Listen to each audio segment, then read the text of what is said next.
we may also start. Yeah. So, uh, hello everyone. Welcome once again on a Sunday evening. And today we have with us Rohit Chauhan, sir. So, as far as his education is concerned, he's an engineer and MBA with 20 plus years of experience in different roles, be it in India or abroad. He got introduced to investing in mid 90s, and since then he has been a firm believer of value investing, having read the text of the great value investors of the past. And he's an avid reader and firm believer of value investing. He has been sharing his thoughts on value investing from last 15 plus years, and his blog name is valueinvestorindia.com. Those who are there in the market from some time, they must be through those blogs and timely updates on the market, how we can see the market, or from value investors lens. And definitely the session for today is very interesting, and most of us are very keen to learn about it. Be it, I mean, we always believe that history, not in the same form, but it always repeats. So we try to bring a parallel on past manias and bubbles with Rohit sir today.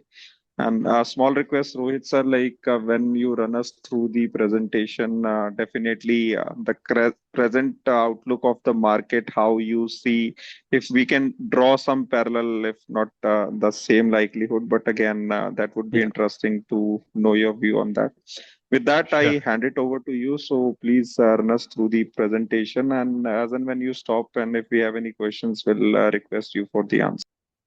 Sure. So thanks, Prince. Thanks for the introduction.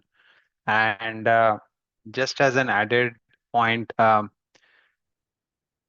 we also run an advisory now called RC Capital Management. So obviously, based on that context or that background, I have to let me put share. I have to obviously share the disclosures. Again, we are talking of the markets from a historical standpoint. Um, these are periods of time 50, 100, 200 years back. So obviously it would not, it would have no relevance to current stocks, but this is the standard disclosure. If we end up talking about any companies, any stocks in this discussion, keep in mind there could be some conflict of interest or vested interest. So obviously do your own research and make your own decisions, goes without saying. Again, same slides on the disclaimer. So uh, I will try to keep this presentation short. We can get into more Q&A as we go along. So Prince, you and others, I cannot see the chat window, but feel free to interrupt me, ask me questions. Let's try to keep this interactive instead of it just being a monologue. Now, as we go through this presentation, we'll start maybe 300, 400 years back. And I know most of you are fairly young folks, right? I don't know the profile, but I'm assuming, a couple of years to maybe a few decades into the market. The first question which would come to your mind is, why should I even bother about thinking about a market from 100 years back, from 200 years back, from 500 years back, right?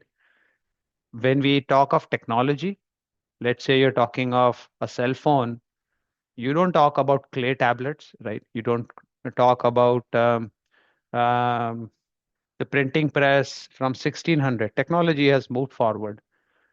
Nobody bothers to study, or you don't need to study technology of the past to understand the technology of today. Maybe from a historical perspective, but not really. It's not even relevant.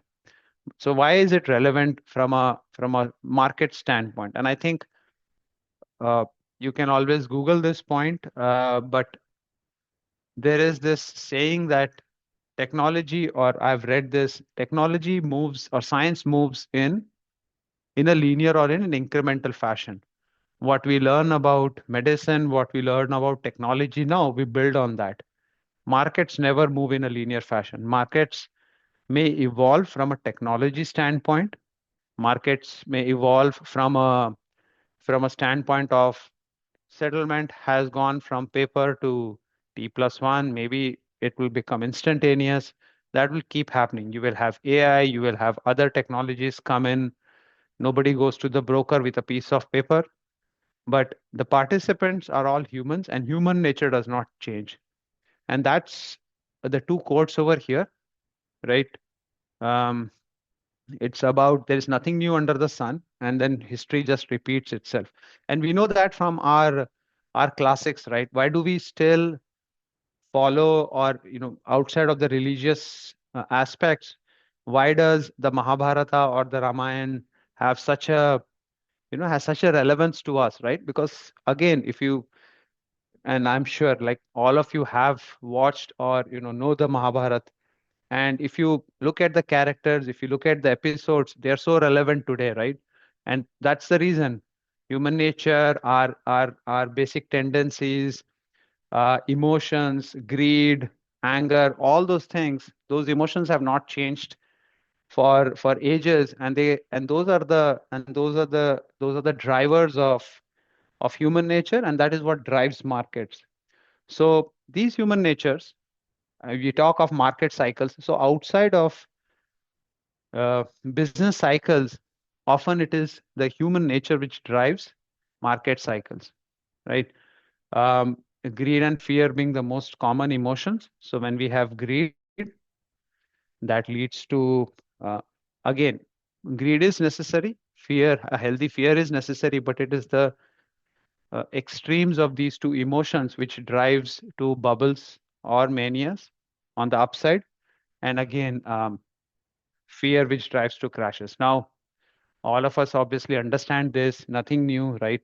Anybody who has been in the markets for a couple of years knows that markets goes up and in bubbles, comes down. Knowing it is one thing, but when you read history, the as I have done this study and this analysis, what hits you is that it is so similar. And as we go through these episodes, I will share some of the similarities of what we see as of today. And to if some of you want, I can suggest some books, some videos. uh, I would highly recommend reading these books. As you go through these books, you would realize you're almost reading what is happening today. It feels, it is surreal when you read some of the comments, some of the newspaper or the media articles, and you realize not much has changed. So let's dive into some of the episodes quickly. So first episode, the Tulip Mania. Some of you may have heard of it. Again, look at the timelines. We're talking of what, 400 plus years, right? This is way back in Holland, Dutch, right? Netherlands, as it's called. And there was this period of time where tulips, right? It's a flower, and there was a mania around that where people started buying and selling and speculating on it. Now, again, this would sound very odd, right? And not that I am saying that that is the same case, but think of a parallel which we have, Bitcoin, right?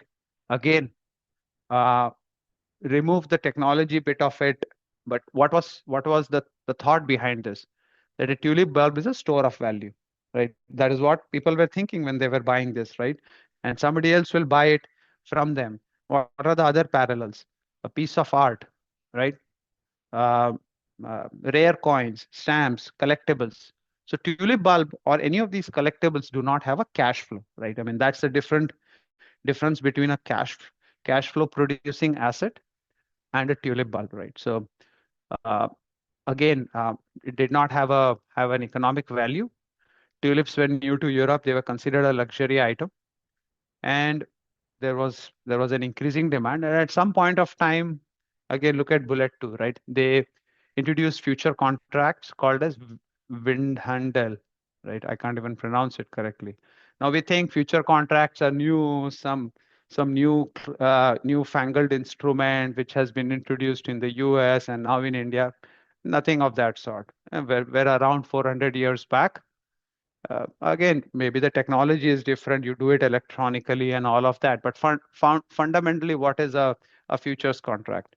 You are you are uh, you are paying a notional or a small value and speculating on a specific value at a future point of time.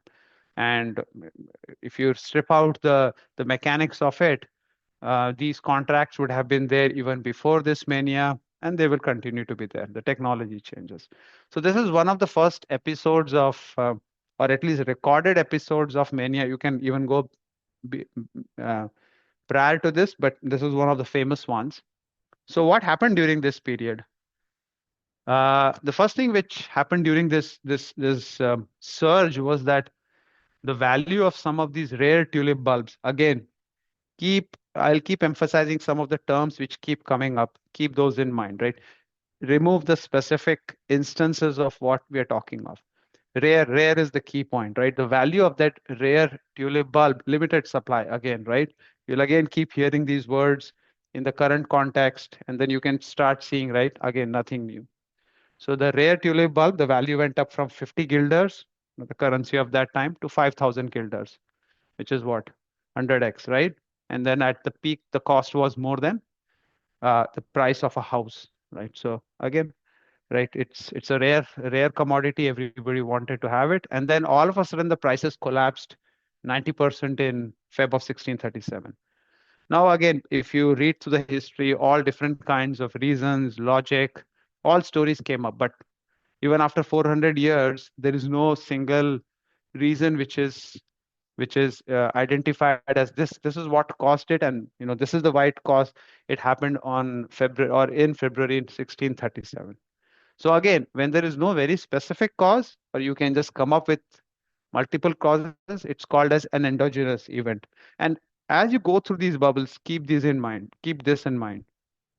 that these bubbles, they collapse with no explicit cause. So you can get into, oh, if I look at this indicator and I look at that factor, and if I knew this and this money supply, I'll be able to pinpoint when a bubble will burst. That's rarely the case. You have economists and market analysts studying these past manias for years now, and still they cannot. They can tell you what happened and maybe why it happened, but nobody can predict the exact timing of when it will happen. So keep that in mind. Let me stop here. Any questions? Any comment or any questions from anyone? So good to go, Rohit. No questions as such so far. It will Great. come as an question. Sure. Let's get into the next one. Again, I'm going through these various episodes. They may all appear to be bubbles, but caused by different or happened in a different way or a different structure. So the first one, a unique commodity, non-cash flow producing asset, which went into a bubble, right? Again, has parallels into what is happening today in the crypto space. It definitely has a parallel in all the cryptocurrencies which went bust, right? We have Bitcoin still around, but think of the 2017 and 2000, maybe around 2021, what happened around these scores of cryptocurrencies, right? Very similar.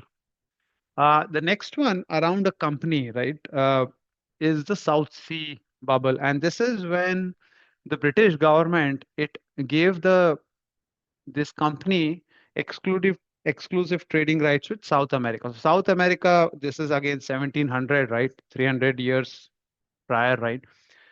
So new continent, new discovery. There was a lot of hope, lot of promise. And what happened was that based on this particular grants and authority, the stock started rising, driven by false expectations. Like everybody expected, oh, the company will keep growing, keep make a lot of profit, and then the government is involved behind it. And what's the big deal, right? I mean, the government will take care of it. Now again, I know Prince said, can you draw parallels? Think of some of the sectors where you have the government involved. The government has changed the policy. The growth will keep coming in. Again, it does not mean that the growth cannot happen, but at least you should think and pause about how much you want to pay up for these stocks. So again, what were the causes? At least some of the causes which were thought to be the case was that the the the company itself was expected to be so successful.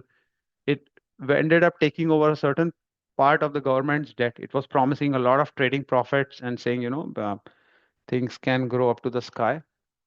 uh, there was political and royal endorsement. Politicians, we have a lot of checks and balances and laws across the world. So you will rarely hear of the head of a state or some prominent politician just come out and support the company, but that was not the case in the past. So we had those cases over here.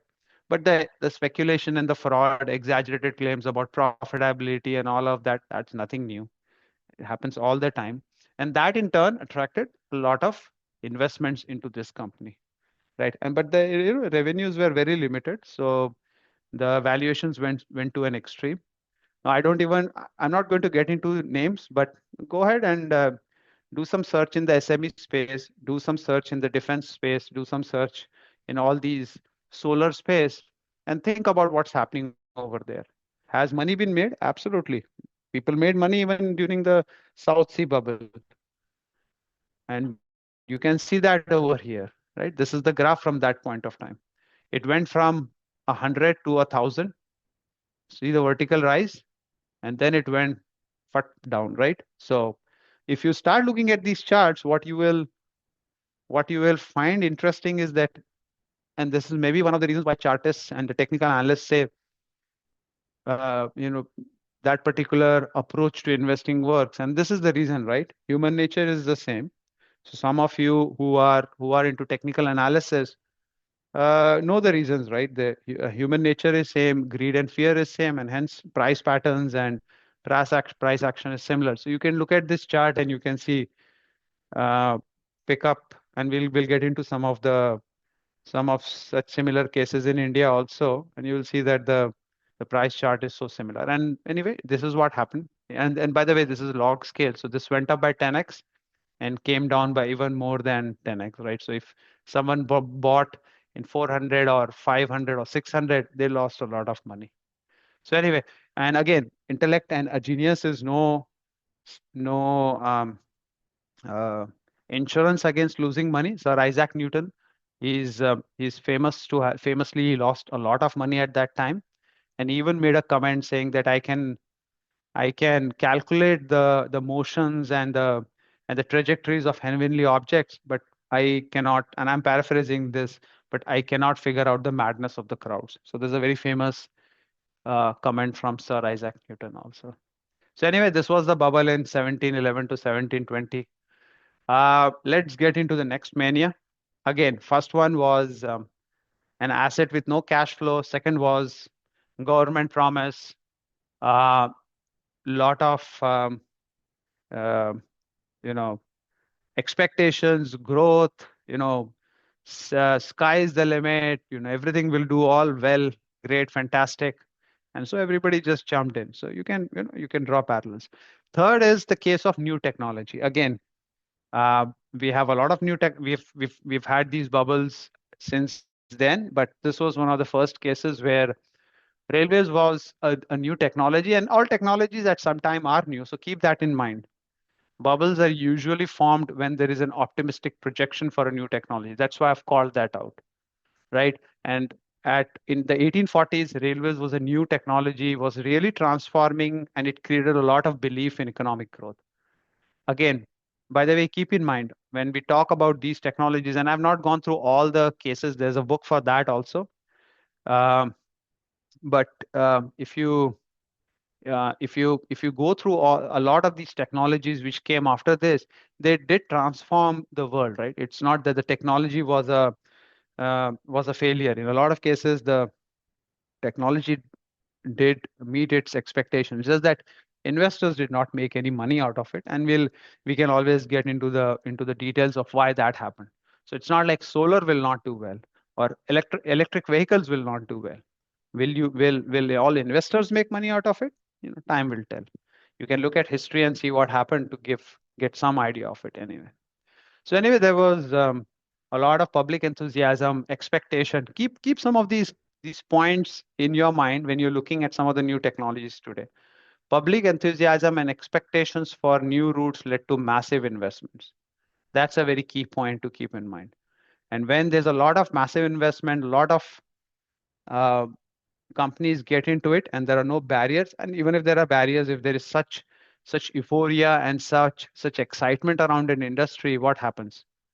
A lot of companies come in, capital moves in, that drives returns down. So that's 101 of economics, right? So anyway, that is what happened. There was lack of regulations. And then what happened during that period? So, these three bullet points very key, right? You can map it to what's happening in a lot of industries today, and then you can see around, how some of these things could play out. So earlier, the stocks were moderately priced, and new routes were being proposed. The the return on capital on these routes was pretty good. So obviously, as that happened, you can see, right, there was initially a mini bubble in 1836, something of that sort, and that burst, right? And then the mania started from 1843 onwards, went up, looks a little bit quaint, right? We talk of 20x, 30x, but those were the days where, 200 years back, maybe, the madness used to be a little bit less. Anyway, it went up 200, 300%. And then it obviously, as the enthusiasm went down, stocks crashed another 50 or 70%. So, right. And why did that happen? Because as money poured in, new routes were planned, new routes were built. They were not as profitable. So there are cases where they had two or three tracks or railway lines running on the same route.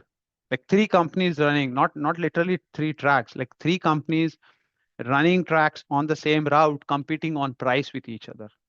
Again, now start drawing parallels with what's happening now.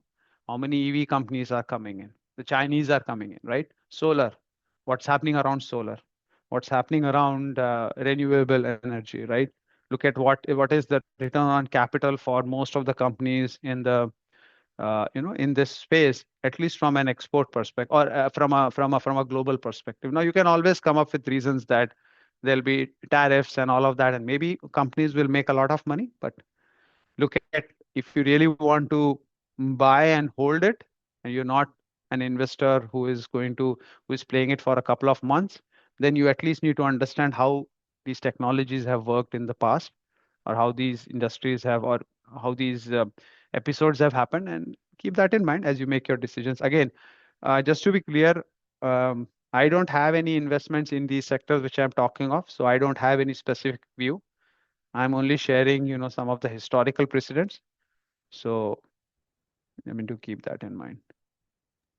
So Rohit, one Let's get, question is yeah. from, yeah, Rahul has a question, like he's asking, can you relate the chart with actual business sustainability and earnings growth?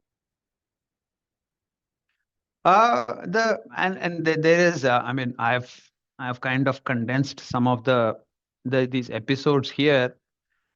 What happened during that era was you had companies being formed, and these initial companies were fairly profitable. So they made around 10 to 12% return on capital. Margins used to vary initially. There were examples of the railway lines being put between Liverpool and London, and the ports and these places. And when the first line was put in place, what they replaced and what I have omitted from this presentation is the technology which preceded this was canals, right? Water canals. So that was a technology which had its own bubble.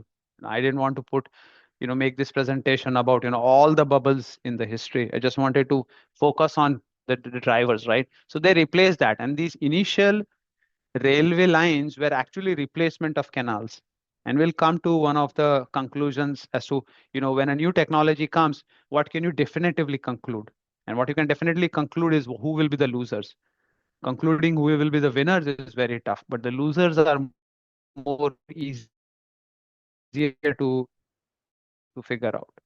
So they, had 12 to 13% return on capital.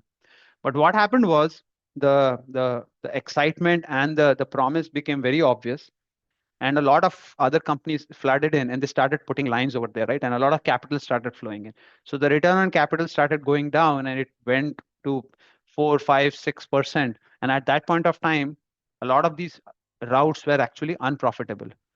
And at the same time, what was happening is a lot of the entrepreneurs and the businessmen who were actually raising money, and the as you read through these episodes, you'll see such parallels in what is happening now. A lot of these people who were raising money and creating companies had no intention of putting anything in place.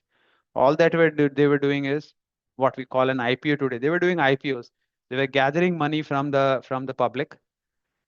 A lot of that money would go into their pocket. They would pay off the politician. They would give the stock to the politician, and they would start some project, and that's it, right? That project will go some one third of the way, and then they'll just run away with the money.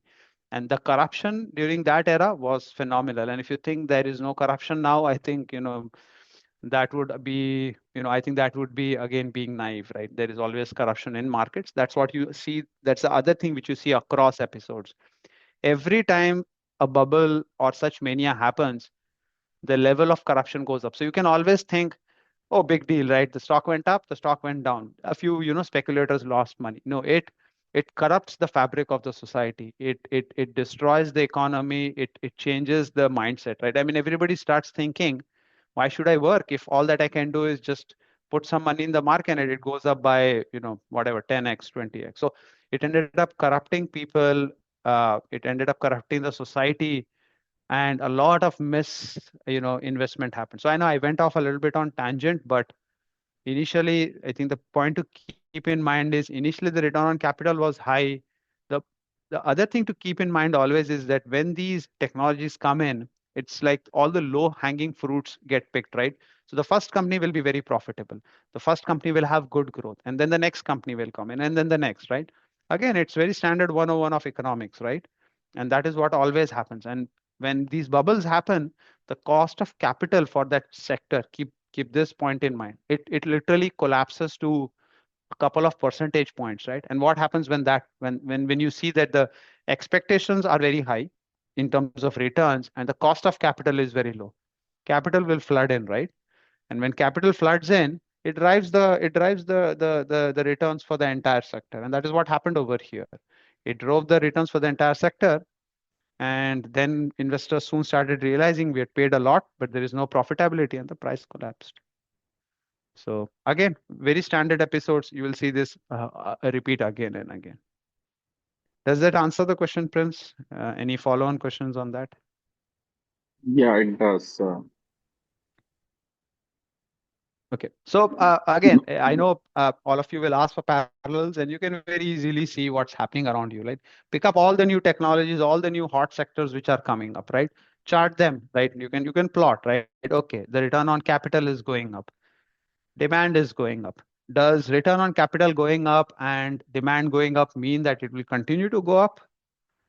Does it mean that if the growth is coming in, I mean, think of railways. Did the growth in railways stop? Oh, no, it kept going on in UK for the another 30, 40 years. Then it went to, and I've taken that episode out to keep this presentation, a little bit, to the point.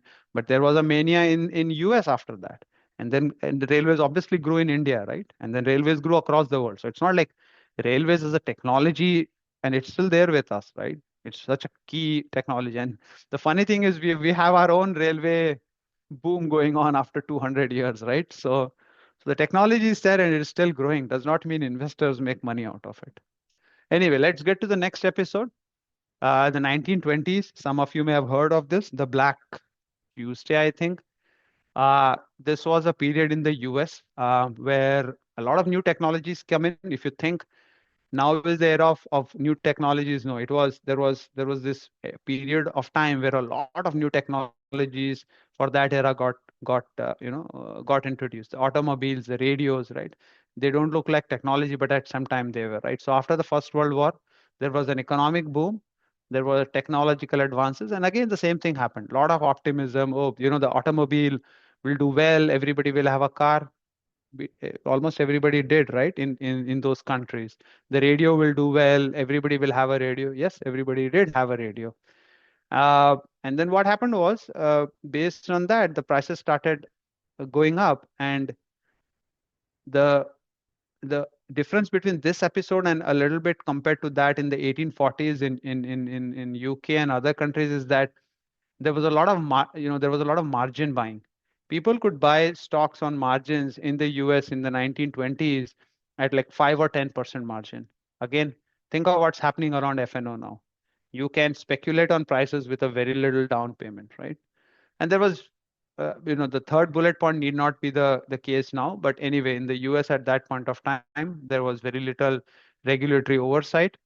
And if you read through some of these episodes in the 1920s and before that in the US, it was just wild, wild west, right? Literally anybody could do anything. They could pump stocks, they could corner stocks, you know, to a certain extent, maybe that's true in India too. Obviously not as extreme, but we do know, right, what happens in some of the segments of the market. And radio was the Nvidia of that era.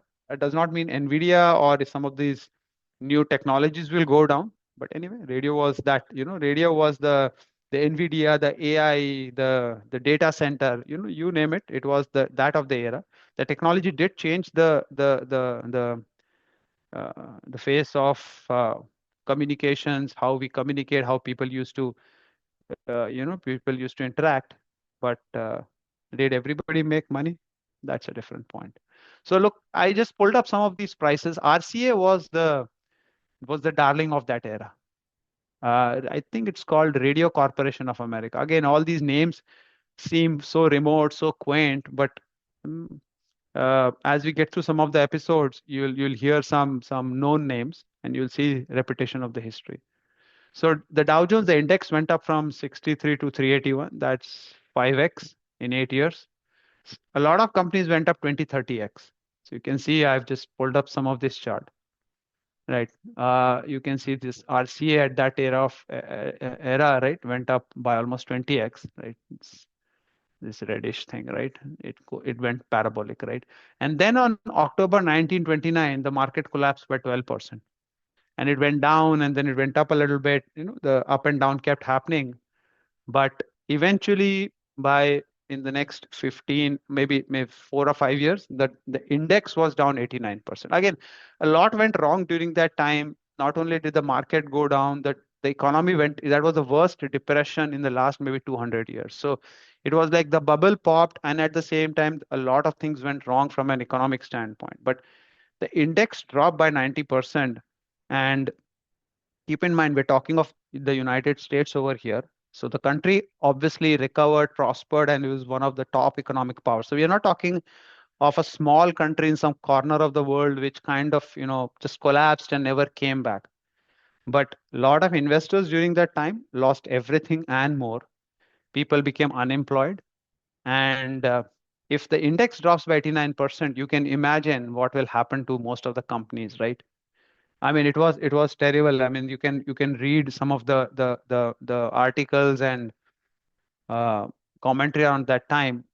The people in that generation, they got so scared of the stock market, they never ever came back and invested. So if you think stock markets can only go up, and if one of these crashes happen and it will not affect you, believe me, none of us, or majority of us are not that resilient that you can absorb a 90% decline. I hope, keep my fingers crossed, it never happens to us, but those realities do exist. I'll just pause here, Prince. I thought there were a few questions coming in. If there are any, you can take that. So, Rohit, one question which is coming to my mind is like these days, whenever something of these Hmm. sort is being discussed, that is merely termed as a fear mongering by majority of the participants. who are Right. pretty new to the market. Right. So was it the case? I mean, in the obviously, as you Absolutely. mentioned that. Yeah, yeah, yeah. So how Absolutely. one You can go and like get read. over the. Yeah, you go and read the some of the. So think of it this way: the newspaper was the social media, and if you read some of the so I'll suggest some books. Devil Takes the Hindmost. That's one book. Manias, Panics and Crashes. That's another book. Read some of the articles which come up, and I'm not even talking of 1920s, from 1840. And when you read, just replace Twitter, YouTube with an article, and you will be amazed at the and forget the flowery English which comes in. You'll be amazed at the commentary. The commentary is so similar to what gets thrown around now. And I'm not talking of India, across, right?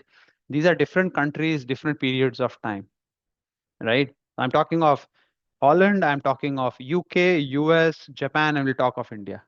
So nothing, whatever you see around you has happened in other countries. Again, as I said, right, the in people changes, the technology changes, the way it was communicated changes, the language changes. But what has happened? So when I read these books for the first time, Prince and everyone, it was such a an eye opener to see that it almost feels surreal. You feel as if you're reading the current articles and you're hearing from people on Twitter as they speak now. It's exactly the same. So the Twitter of that era was newspaper. There were there were there were pamphlets. What used to happen is when of some of these manias used to start, the number of newspapers used to go up, and they would have dedicated newspapers for railway. And you will just smile and laugh, right? Oh, what is there to have a dedicated newspaper for a railway? But that's where the mania is. So you'd have a dedicated newspaper for a railway, and you have a dedicated newspaper for the radio or for whatever what the object of that bubble is. And then people would talk about, oh, there are these companies and I have made so much money and it has gone up and you guys don't understand what is happening. So so just read through it and you will realize that nothing changes. Does not mean people did not make money, but in aggregate, right? And that's the important thing. In aggregate, people lost money. No, it's obviously people who are invested thought they would be the ones who would jump off the train, you know, no pun intended, in time, and others would lose money. But again, that's always been the case. Sir, So let me just another stop here. interest, yeah, another interesting question from Rahul is he's saying good investor always say money is made in the sunrise sectors. So Yeah. when the sunrise sector will become mania, what is the inflection point? Nobody can time it, but look at valuations, right? If something is selling at 100 times earnings, you need to take a call, right? And we'll get into to some of the conclusions or my own beliefs, but you have to take a call as to if someone puts 30% or maybe 50%. Let's make an extreme case. I know nobody does it, but let's say, and people have done this in the past, if somebody takes 100% of their net worth and buys these companies in F&O or in a futures market and actually even takes loan on it, then you're asking for trouble, right? Now nobody does that from a but by the way, people have done that in the past. So if I know for a fact for myself, if things go crazy, it is not easy to resist the temptation. I've done that myself during the dot-com boom and later on. It's easy to say that, but when somebody comes and tells you that I put 100 and you know what? Now I put 10% of my net worth in this stock 2 years back, and now it is up 30x. And look at me, right? I'm so smart. It's very tough to avoid that, especially if you were not one of the early ones. So when will the bubble burst? I think that's another key point to keep in mind as you go through all these episodes, and you can do your own independent studies.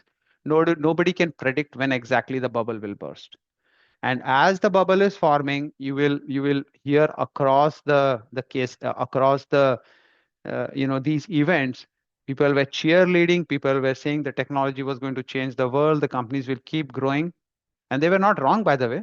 It's just the prices which were being paid by all the investors in aggregate was too much. So can somebody predict the bubble? I mean, if you can predict the bubble, then you will be crazy rich, right? Because you can first leverage up.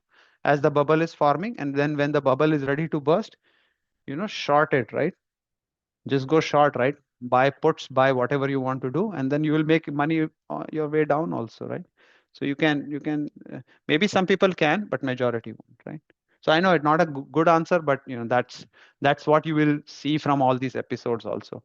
Very tough to looking back, you can say, oh, this was the day when it burst, but when you're in the bubble, it's very tough to figure that part out. Valuations are a guide, but valuations remain high for a very long period of time. So even if you look at some companies and say, oh, it's selling at a very high price to earning or price to sales, does not mean it cannot keep getting crazy, right? I mean, we have seen equities in India go from 20, 30, 50 times average to now 70, 80, 90, and then maybe even 200 times earnings, right? So by the way, which is very high by all historical standards of India and globally also. um, So Rohit, so anyway, that's my answer. seeing the structural changes and the growth, Hmm. the country, we are poised to grow at a very handsome rate. Hmm. Nobody wants to miss out the rally, but they miss out Correct, on correct. these pointers, as you were saying, valuation and whatnot. In Hmm. like how we can like work on our temptations of avoiding those sectors, because fear Yeah. of missing out is one thing, but these Oh yeah, days yeah, of fear of course. selling out is again Is very hovering high, over right? our. Yeah. And what I would suggest all of you, if you obviously have the interest in reading through some of these details, um, I know it's which is where this particular bubble, the Japanese asset price bubble, that's very relevant.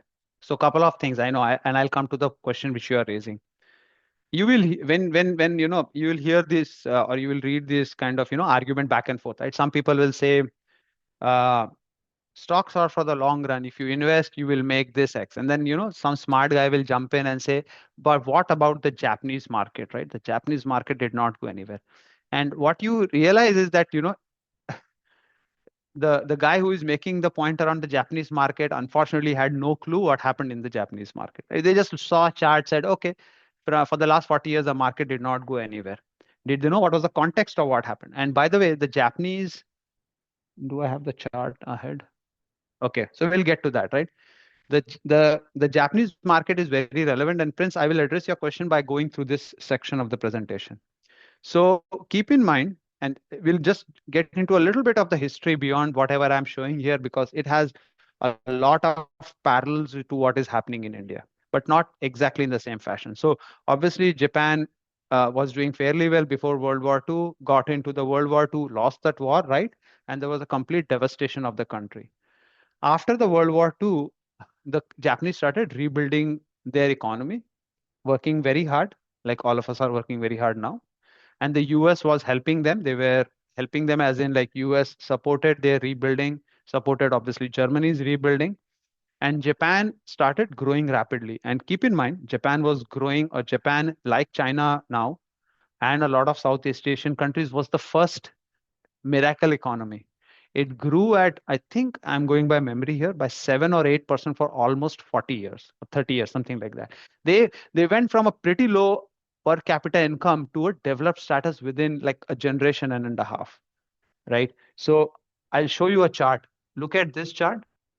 If you see 1950s, you can't even see the baseline. And it went up from here to here. Forget the 1986 to 1991. This is the Japanese stock market chart. Maybe it would be around some 3 4 thousand and went to 40,000 in 30 years, right?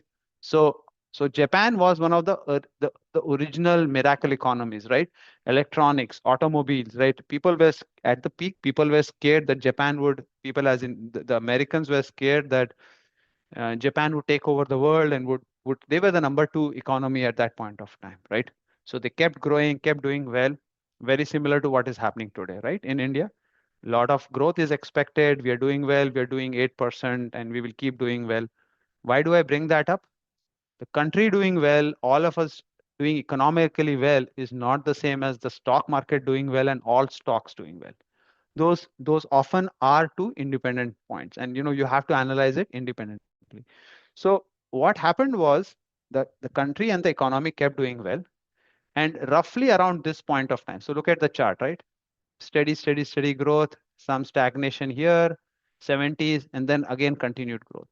Around 85, 86, right? The stock market is still 13,000. It has done quite well. So anybody looking at this over here would say, point number one, economy expected to do well, doing technologically very well, keeps growing. Check, right? Second, let me look at all the charts in the past. Stock market up 10x.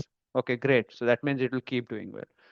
Same as us, right? Our stock market has done very well. So what happens is around this period of time, around the 86, 87 period, the Bank of Japan starts, lowering the interest rates. And I will not get into a lot of details around that because there's a lot of history around why they did that and bunch of geopolitics and all that. But anyway, long story short, Bank of Japan reduced the interest rates. So it made the borrowing and the lending very cheap. There was a lot of speculative investments in real estate and stock market. A lot of investments went into it. Now, the there was a very unique or a very quirky situation where a lot of the Japanese companies were holding real estate, actual real estate on their balance sheet. And every time the value of the real estate went up, the value of the company went up. So I'm sure some of you have were around when we had this whole land bank story in the 2008 to 2010, right? The value of the company went up, and then the land bank went up. So it was like a circular discussion, right?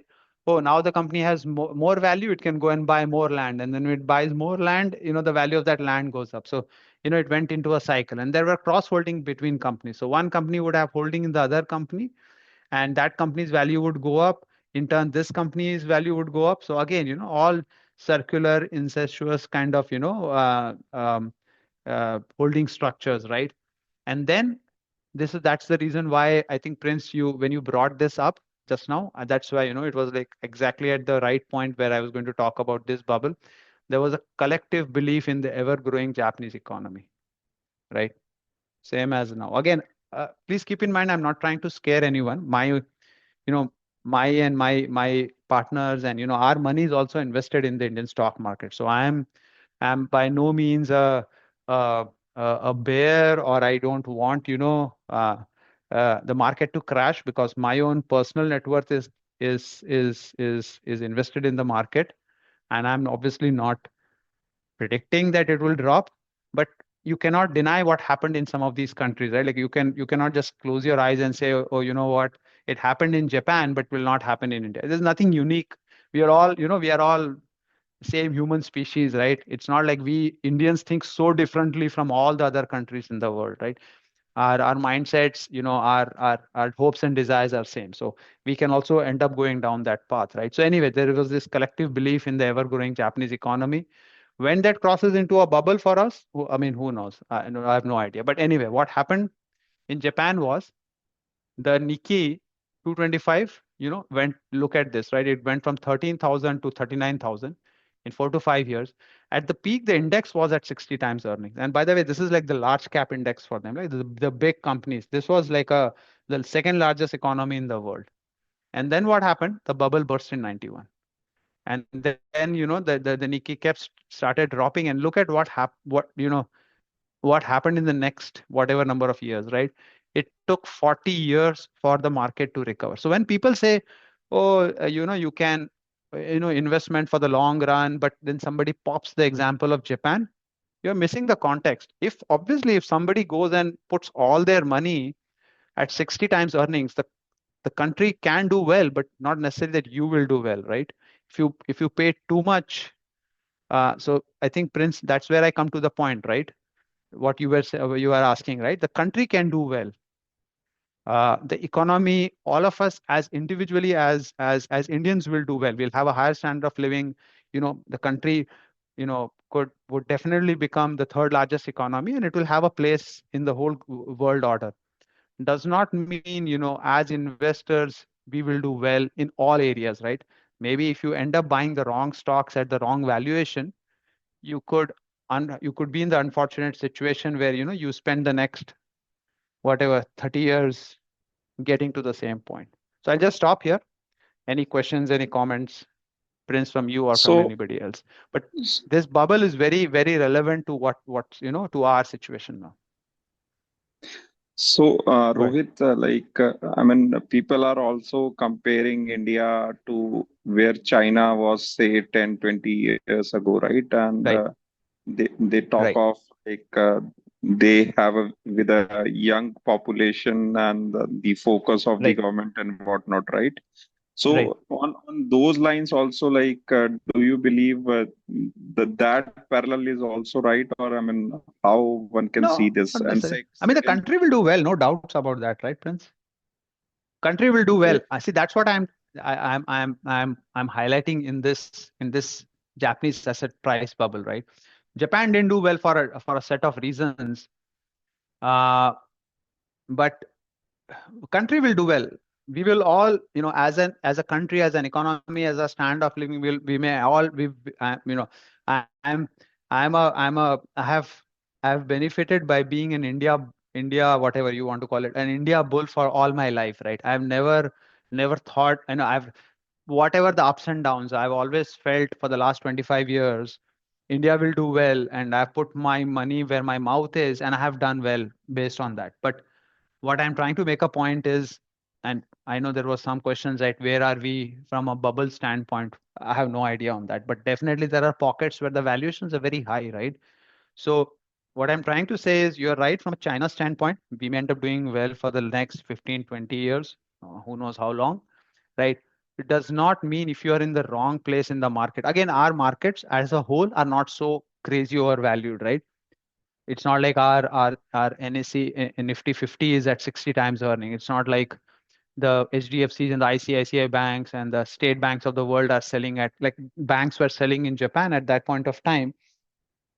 I don't remember the exact numbers, but like 7, 8, 10 times their book value, and their book value was all inflated by their real estate holding. So we are not in that crazy situation, but there are pockets where you can see the valuations are fairly high, right? What does high valuations mean? High valuation means that it is expecting a lot of growth. Now, that growth can happen for the next couple of years, but will it work for all investors in aggregate? That remains to be seen. If something is selling 100 times earnings, and if you are a person who wants to hold for the next 5 to 10 years, now, if your thought process is, uh, I will buy now and it will go up to 200x and then I will sell off. That's the greater fool theory, and nothing wrong with that, right? People trade around that, right? And people make money. My point is, at what point, does the tipping point come? That's the risk. So, so I think, Prince, to your point, yes, we will do well, but that does not translate exactly into, stock market returns and successful investing. So one question from Vipinji is what were the reasons for Japanese underperformance apart from the valuations? Multiple things happened, and see, this is the other point which I brought up right in the beginning. Uh, we all think bubbles are harmless. They just cause, they cause damage to the investors, right? And again, the just the Japanese asset price bubble, we can have a 2 hour kind of a uh, call on this, and as you read through it, you will get shocked as to, the level of, no, not literally, but think of the word corruption of the society which happened. People started speculating, day in and day out on the stock market. Companies were, uh, companies were more concerned about real estate holding. They didn't bother about the actual operations. They were like, okay, if the real estate holding goes up, that's where the value is. Politics got corrupted, organized crime got in, right? So effectively what happens is when these bubbles form, they corrupt the economic. So in a lot of times when our regulators try to hold back these bubbles and they try to burst it, it may hurt some investors temporarily, but I think it's very healthy for the economy and for the entire ecosystem as a whole. In Japan, it kept going up. it corrupted the whole, the system. And then when the bubble burst, after that, what happened was all the this bubble in turn translated into a banking sector collapse, right? So I'm coming to, what failed. When the banking sector collapse happened, the Japanese have a very unique, and this is where when we come into the next episode of around the 2008 bubble, the Western economy, they are like, okay, you know what? I'm not going to try to save everybody. Let me cleanse the system. If some companies fail, they fail. Let's cleanse the system, reset, move on. That has been the strength of capitalism, right? Creative destruction. The Japanese economy, unfortunately, much like the Chinese and the Indian, that's the Asian mindset. Wrong or right, that's a different point. But we will not let the whole system collapse and then rebuild from bottoms up. So they never allowed these banks to clean up. They were called the zombie banks, right? They were not allowed to take big write downs. They were not allowed to fail. And the government just kept pumping money, and when that happened, the economic growth just slowed down. So that's another very big difference between what happened between the 2008 bubble and the other bubbles which have happened in the US and some of the Western economies. When these bubbles burst, at least in the past, the government would allow the market forces to do their stuff, clean out all the garbage, and let the economy rebuild. The Japanese did not allow that. So their economy slowed down, quite a bit. Their exports became uncompetitive, and the economy more or less just tread water, right? Just grew by 0.5%, 1%, and then they got into deflationary pressures because of this, right? Because again, think of what's happening in China as of now, right? You keep hearing some of the, and you can keep hearing the Japanese trap for the Chinese economy, right? So keep that in mind. Very interesting conversation we can have around that if we have time. But think of what's happening around how the misinvestments are happening in the whatever EV and the battery space and all that, right? I mean, we all think of, oh, they're the leader, but what is their return on capital? 5%, 10%, who knows? Very little. They're flooding the global markets, right? Same thing was happening in Japan. Return on capital was very low. One of the reasons why India and US does better than most of the countries is because our return on capital has always been high. So Japan, they didn't clear out these malinvestment. They allowed it to fester, and they had almost 30 to 40 years of stagnation. So along with valuation, a host of other factors, can be a long conversation, which is why the economy did not do well. And then if the economy does not do well, the companies, even after the cleanup happens, took a hell lot of a time to, and again, they are not, even now, they are not very shareholder oriented. These companies tend to hoard capital. They don't return capital back to their investors. So it's a whole host of reasons, but obviously, right, some of, the growth went away and then the valuations was very high. So I know I went So, through a lot of points, but, multiple area points. very relevant points. So, one question is again: is there another country which mimics the Japanese economy amongst the 10 economies? You touched upon China. So, I is feel it the China is one the or number one. My okay? my my, and it's a very, maybe a very different view but from my personal, again, from a very personal point of view, when I hear about what's happening in China, I kind of get this some of these data points, right? The central, they used to have and it's, that's where the point of why we are talking of bubbles and why we're talking of history. When you read through these, you see such parallels, right? There used to be a central ministry called MIT, I think MITI, in Japan, which used to, if I'm not gotten that wrong, which used to do this central planning, and which used to say, we will be the global powerhouse in automobiles, in electronics, and they would give loans and everything. Does that ring a bell? I hope it does ring a bell for all of you from a Chinese standpoint, right? So we will put money over here, and we will invest here, and we'll be the next. We will number one in solar, and we'll be number one in EV. And what's happening in solar and EV? Look at some of the numbers. Look at some of the return on capital of those companies, and you'll be shocked as to how low the return on capital is. Does that make it? Should we be happy about it? Maybe not, because if you're talking of such overcapacity, then the automotive industry for us, as well as the solar industry for us, could have trouble if if the government is not able to, put, tariffs against that. So China seems to be very close to that in some of the major economies. US unfortunately has started moving in that direction where there is too much of government interference, but still, luckily, what happens is because it's a democracy like India, and the ethos has been more capitalistic. There are still a lot of innovative companies, a lot of creative destruction. Europe in pockets has this socialist, communist, whatever you want to call it, mindset from a standpoint. It does hurt when you have a capitalist system. Fortunately, India has moved in the other direction. India has become far more competitive and market oriented, which is fantastic news for all of us, right? The government is is um, is encouraging the private sector in various sectors like defense and everywhere, right? I mean, they're trying to protect our industry, and I don't mind that too much, right? I mean, you can't just completely open up all your markets, but we are becoming far more capitalistic, bottoms up driven compared to the other economies. So in that sense, again, I'm very optimistic about, how our country and how our companies will do. Whether valuations will support us for that is a different story. So Rohit, a further question is, what if the anti-dumping and PLI things were to be taken away? Will known Chinese companies still be competitive? No, anti-dumping is on India, right? I mean, we prevent the Chinese goods from coming in, right? If they take it away, then God help us, help those industries. The Chinese, the capacity, they have so much excess capacity, they have deflation in their country. Uh, do look up Chinese EV manufacturer and do watch some videos on CNBC or any other places.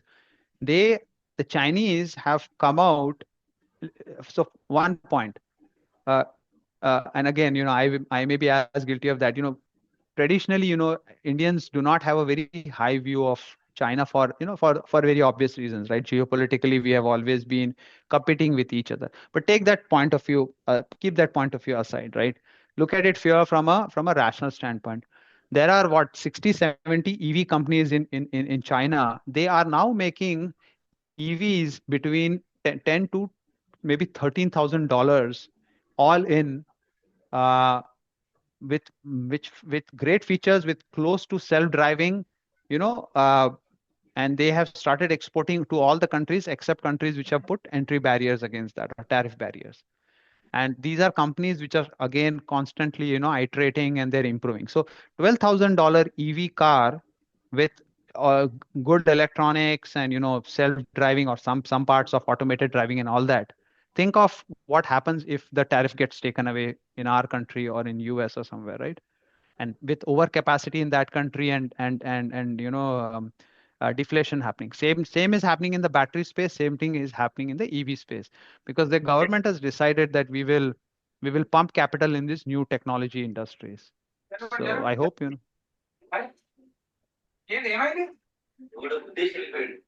yeah. So Prince, I hope this answers the question, right? That if the tariffs get Yes, taken away, then we'll get hurt big time. There's some I background noise. request participants to be on mute. Please maintain decorum. Yeah, Rohit, very well taken. So, Rohit, we can run through the remaining Yeah, slides let's and do that, right? later on we can take. Yeah, Yeah. So again, the we were just going through this topic, right? I think somebody mentioned in the chat the land prices in central Tokyo were so inflated that just the land under the Imperial Palace was worth more than all of California. I think there's some comments saying we are surviving in a protected environment. No, not necessarily. In certain pockets, we are trying to block, maybe you can call it unhealthy competition, right? But if it is a state subsidized competition, then should you can always make an argument that yes, right, maybe you should put tariff if the competition is unfair. But anyway, that's the situation in which we live in. So let's get to the dot-com bubble. We'll try to just run through this quickly, right? We have referred to this several times, and some of you may have heard about it. Again, investor speculation on new technologies, internet, and the boom. So some of you may have been around or would have definitely heard about it. It's not so far back. A lot of technology companies at that point of time. did not have any earnings or a sustainable business model. Again, the same story you see again and again, right?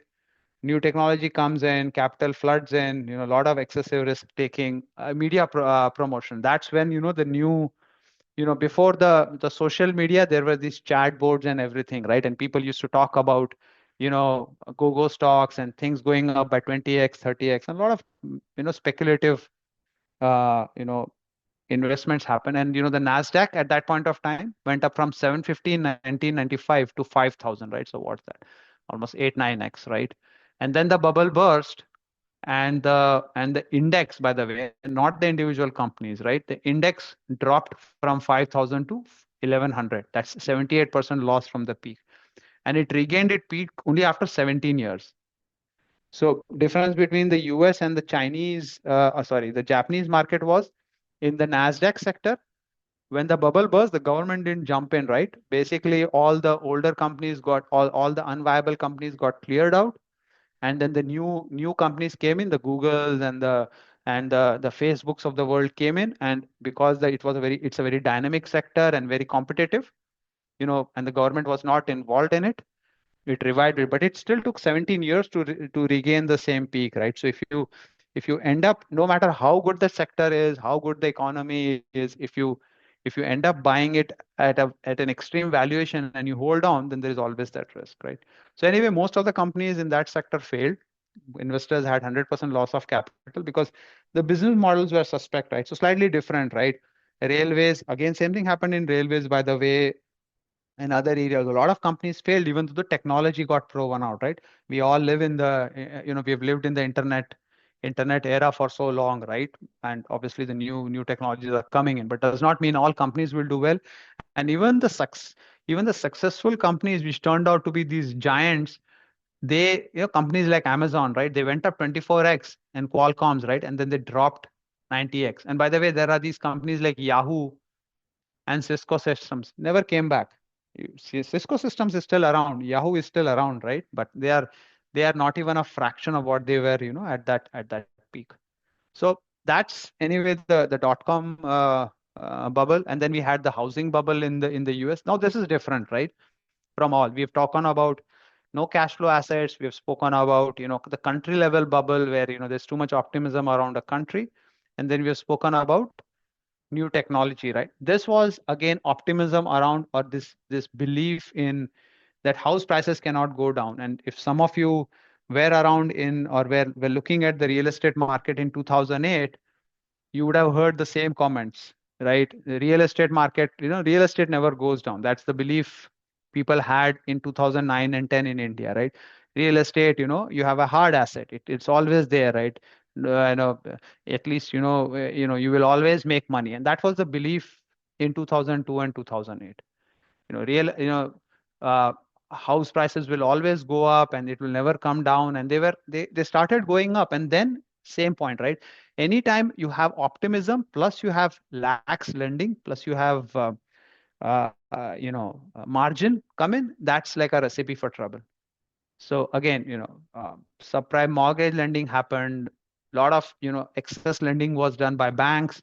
There were these complex products called as, MBS and collateralized debt obligations and all these kind of things. And that spread the risk to the financial system. So again, house prices kept going up. They didn't go up that much, right? They surged by 50%, by the way. The index surged. I mean, in some places, the house prices went up by maybe 2x or 3x also. The problem was the extreme amount of leverage, right? In the US, it has certain quirks compared to in India, where what happens is that when someone buys a house, they will get a 30-year mortgage, and the mortgage or the loan is kind of subsidized by the government. So the government, there are two main institutions called as Fannie Mae and Freddie Mac. So anytime you take a loan from a bank, the bank will take it from you.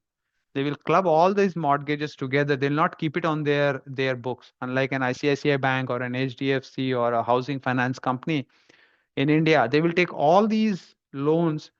They will they will either sell it to the market in the form of, they will create these securitized products, or they get bought by Freddie Mac and Fannie Mae. So what happens is, when these government funded agencies take it, they kind of subsidized it.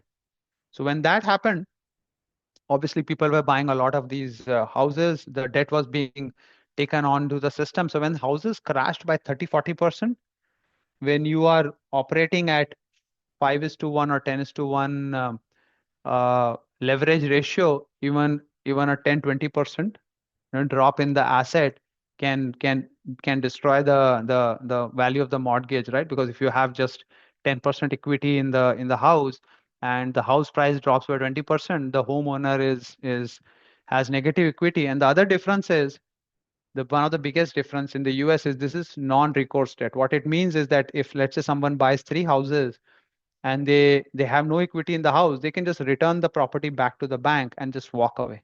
I mean, fine, their credit score and all that will go up, but there is no, the bank cannot come after them. The bank is just left saddled with that asset, and then they have to figure out. So anyway, what happened was, Lehman Brothers went bankrupt, AIG, Bear Stearns, all these investment banks, all of them had taken all this debt, or they had invested in all this debt. And when the value of the debt dropped by 30-40%, they were also leveraged by 50 is to 1 or 100 is to 1. They went bankrupt, and then obviously the government had to intervene. We'll quickly go through, the India this thing, and then we'll spend a little more time, at in terms of, right, the lessons or the conclusion. We've had our own mini bubbles, right? Harshad Mehta boom, 90s, early 90s. Why did it, or partially it was driven by the deregulation of the economy. We've all heard of the major milestone in terms of the deregulation budget by Manmohan Singh, and our prime minister and erstwhile finance minister. And when that happened, there was a lot of excitement in the market. Companies like ACC, still around, right? Solid companies, right? They rose by 44x and then dropped by 90%. Again, a lot of uh, uh, you know speculation, and you would have, some of you would have even watched the movie series also. But very fascinating era, right? And if you got stuck on the wrong side, then you lost a lot of money in that. But anyway, there was a lot of uh, uh, behind the scenes stuff also. It was just not pure speculation. There was corruption also in the stock market. Then we had obviously the 99 2000 echo boom of the US.com bubble. Again, companies like Infosys, right? I just took this chart, right? At the peak was selling at 100 times, by the way, earnings. Now that seems very quaint, right? Oh, 100 times earnings. Think of the company, right? Still around, doing well, kept growing, right? But if you bought it at that point of time, took a hell lot of a time to break even. I don't have that chart right in front of me, but took a long time. I think it took 8-9 years or maybe more than that to get to that same level. So, but that's not a given, right? If the company does not do well, then, and there were a lot of these software companies which never came back, Pentamedia and all of those, those were some of the names. And yours truly had the pleasure of investing in some of the mutual funds which were in these companies. So there were by the way, there were these sector funds, IPO, Internet Opportunities Sector Fund, which came up at that time. And you can now see similar funds coming up now, which lost 70 to 80% of their investments, right? Because they were all in that particular sector. And when the sector went down, the sector, by the way, did well, right? It's just that the IT sector did come out ahead, and it has fulfilled its promise, right? It has transformed our country, it has transformed the career of so many people, right? But not so for the investors who, like me, who bought at the peak of the bubble in 2000. We lost 70-80% of our investments. I won't go too much into the real estate. I just touched upon it, right? But companies like DLF, they lost. I put the chart. You can pull up this price. It lost 80% of its value. It's only now has started coming back. The sector is now reviving. But you can pull up the real estate sector charts, and you can see, right? 10 years, nothing happened, right? So again, a lot of belief that the real estate sector will keep growing. We have very little real estate. We are underbuilt, shortage of, the same stories which you hear now, right? Shortage, lot of demand will come in, will keep growing, the whole 9 yards, right? And then, the valuations go to the extreme. So we just, I know I've given a lot of gloom and doom. Again, keep it in perspective about, from a pricing and from, you pick your spots where you want to play. Not that, everything is bad and everything is in a bubble, but, you'll have to figure out, where things are getting crazy. So again, just a summary, right? Usually there is some Over optimism is the point, right? It's either caused by new technology, business opportunities, deregulation, things of that sort. And then this optimism causes the price to rise, which in terms causes optimism. And then somebody, when you try to say otherwise, people will say, oh, you know what, you're unnecessarily, being pessimistic, or you, I think, Prince, you used a word, right? You don't see the, you don't have the vision to see how things will play out, right? So anyway, right, I think at some point of time, often, some event will prick the bubble, and then the prices will drop at 80 to 90%. So let's get into the lessons, right? And I'll just spend a few minutes, and we'll see if people have more questions. So one is, again, I think we spoke about it several times, right? Manias and crashes, again, caused by human nature, and they will always be there, right? It's not going to change now. It's not going to change in any one of our lifetimes. There is always a kernel of truth or a plausible reason, right? It's not like bubbles get formed for absolutely no reason. Optimism around growth, new technology, the country will do well, the sector will do well. All of those things are always there. That's how bubbles start, and they start going up. The reasons may change, but it always plays out the same way. So another lesson is, no one can predict when and where it will start and when exactly it will end. So if I hate to, give you this bad news that if you thought at the end of this particular session, you will know exactly where the bubble is forming and when it will prick. History will not tell you. You have to, and I'll talk about, maybe how you can address it, but you will not know the exact date and time, or, even the range. This month, the bubble will prick.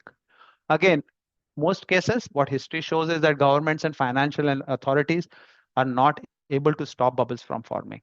That's the nature of uh, the bubbles, right? When there is so much enthusiasm, it's very difficult to step in and stop it. It will form, right? So I know people will blame the Indian government, people will blame SEBI, but believe me, right, if you read the history across countries, and there are far more such episodes if you really dig in, the finance authorities, the government tried to step in. They kept warning people. Nothing happened, right? A lot of people like to gamble, right? If that was not the case, casinos and all kinds of gambling would not happen, right? How many times have we heard people being told, don't gamble with your money, right? People still do that. Right? It's a big industry. Again, media will always act as a cheerleader for bubbles, because that's where the story, and that is how they get attention, right? Why will they tell you don't do it, right? You will not like them for it. So what should we do at an individual level, right? If you find yourself in a bubble, don't get sucked into the hype. uh, it's easier said than done, right? Envy is a very, very, very powerful emotion, right? I think, Prince, you and somebody else said, right, fear of selling out, right? That's a very, very, very strong emotion. You can sell something at 70 times earnings only to see it to go to 200 times earnings on or a 4x, because earnings also doubled and the valuations also doubled. So it's easier said than done, right? But keep in mind, you will see these bullets keep coming up. There will be a promise of uninterrupted growth and high competition. People will barely talk about the impact of competition. Think of all the spots where you can see, right, very high valuations. No, people are not talking of, okay, what does this mean? If there are QIPs happening, what is a QIP in sense, right? You can see already that the market is cheering every time there is a QIP. What is a QIP? It's more capital coming into that industry. What happens when capital comes into an industry? It brings the returns down, right? I mean, that's what all entry barriers are about.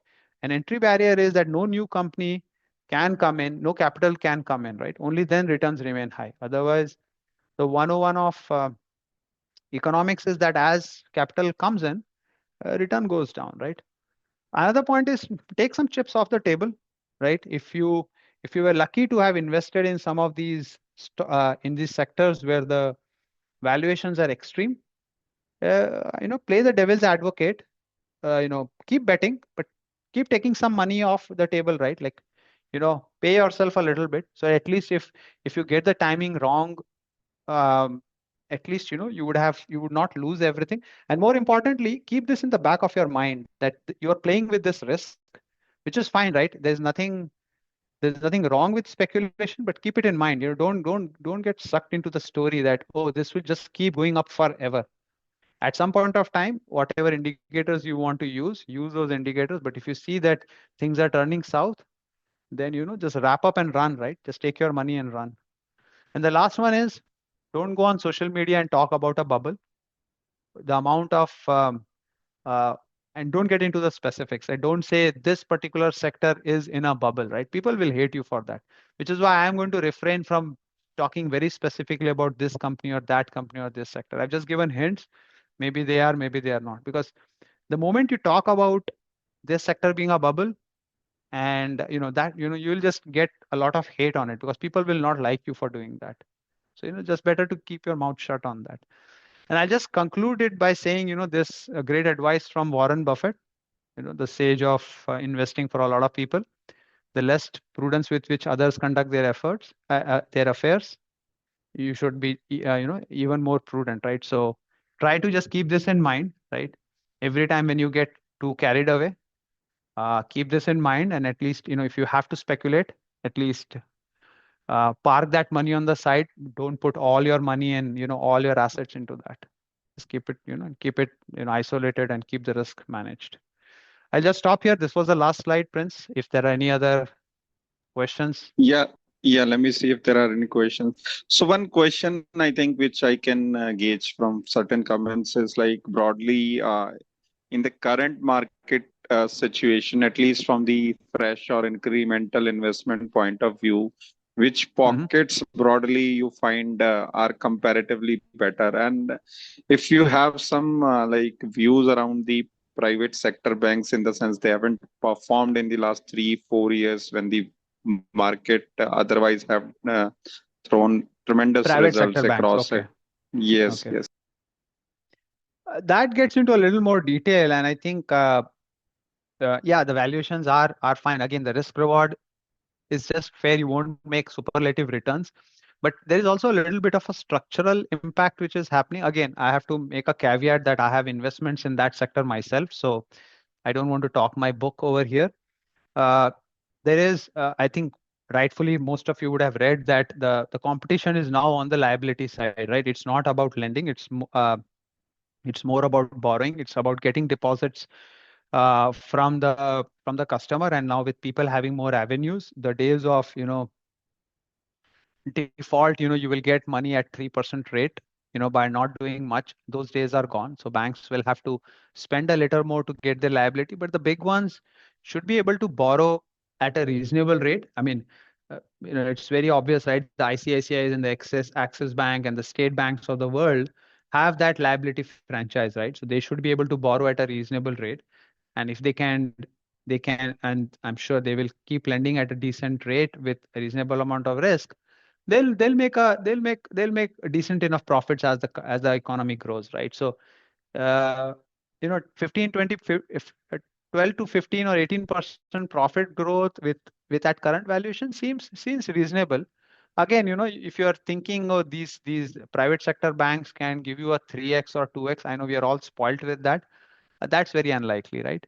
So but they're reasonably priced, and they're in a decent position. They're not the multi-baggers of the past, right? You can at best call them as, a reasonable compounders. Right? They'll do a slightly better than the Nifty. That's my guess. And any thoughts around the insurance space as a whole?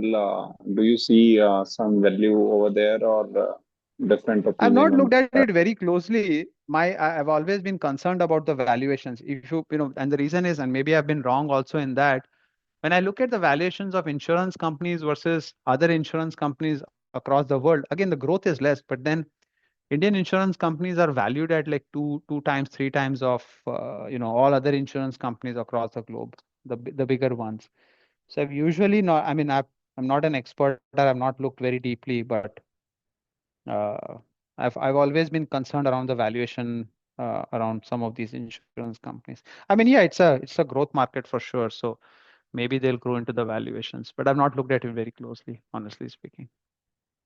So, Rohit, any ignored sectors to your mind wherein like you believe that from value investment point of view, obviously the process goes company specific. We all know that it's more of a bottoms Correct.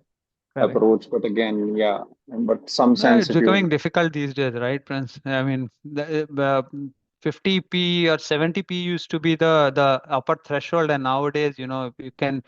I think I tweeted also a few weeks back or something. If you run simple screen on screener and say how many companies above uh, 50 or 60p, one third or whatever, one fourth of, or maybe one third or 40% of the market is that. So the valuations are pretty high in certain pockets.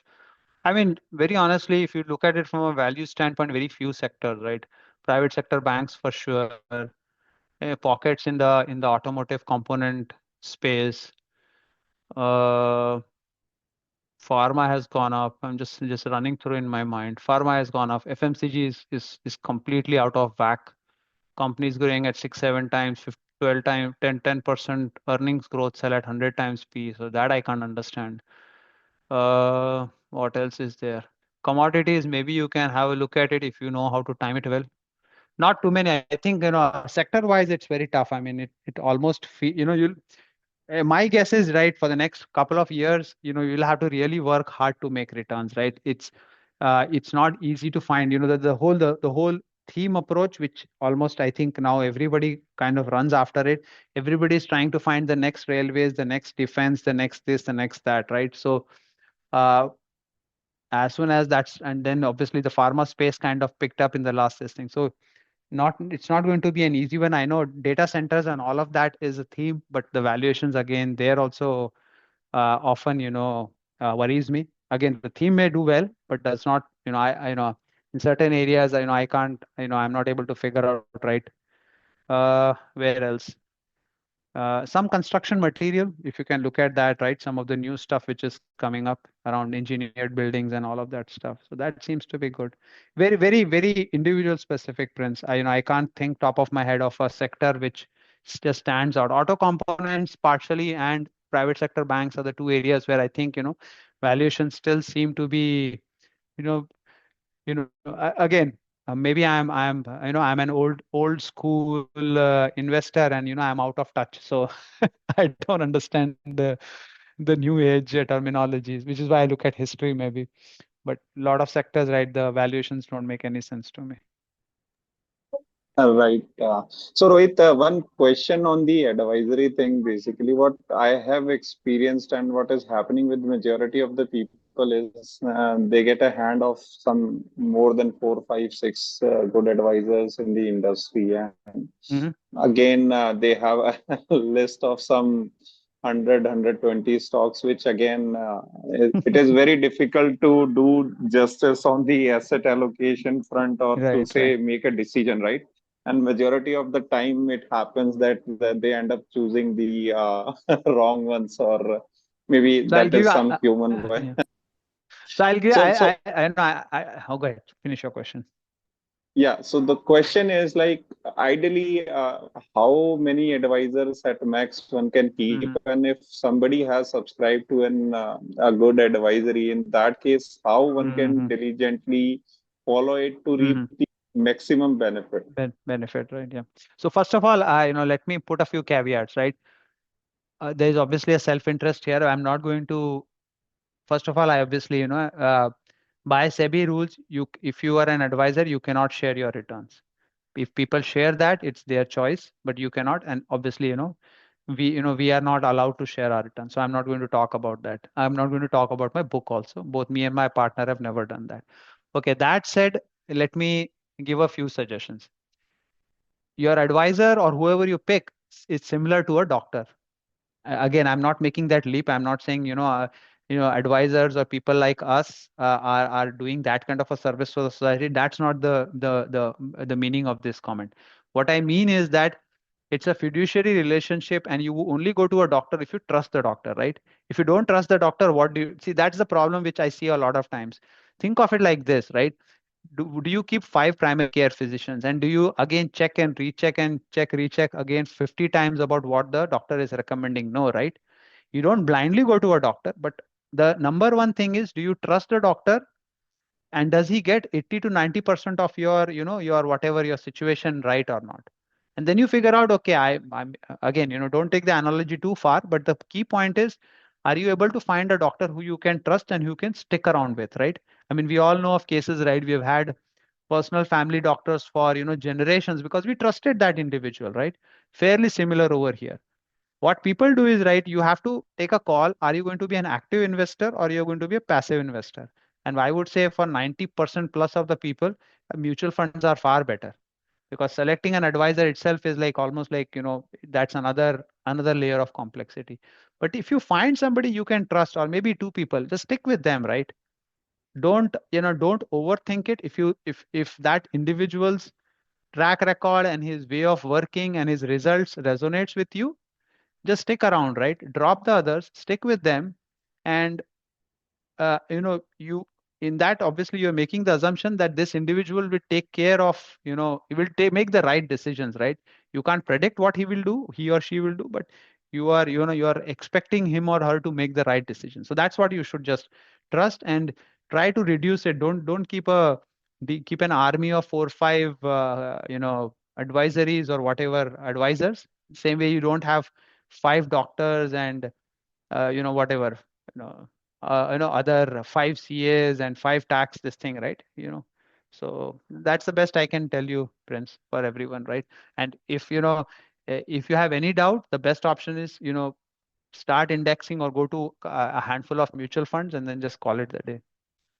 don't don't overcomplicate it. Perfect, perfect. So I think, Rohit, we have taken all the questions in the comments, more or Great. less, and it was a great session. Always a pleasure hosting you, and definitely we always have a scope talking to the next time with a new topic.